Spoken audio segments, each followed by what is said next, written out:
সরকার পাইতে গেলে ওই চোরের দল পলাবার জায়গা পাবে না। অসীম সরকার বিজেপির একজন নেতা বা কর্মী, তিনি বোঝাচ্ছে টিএমসি চোরের দল, কিন্তু বিজেপি কি চোরের দল নয়?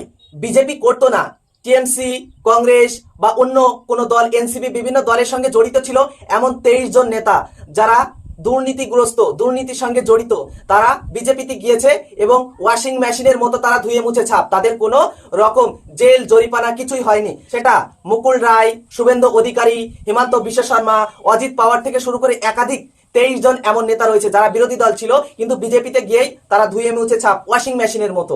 তাহলে টিএমসি চোরের দল হলে বিজেপি কেন চোরের দল নয়? টিএমসি কে চোরের দল বলতে গেলে বিজেপি কেও চোরের দল বলতে হবে।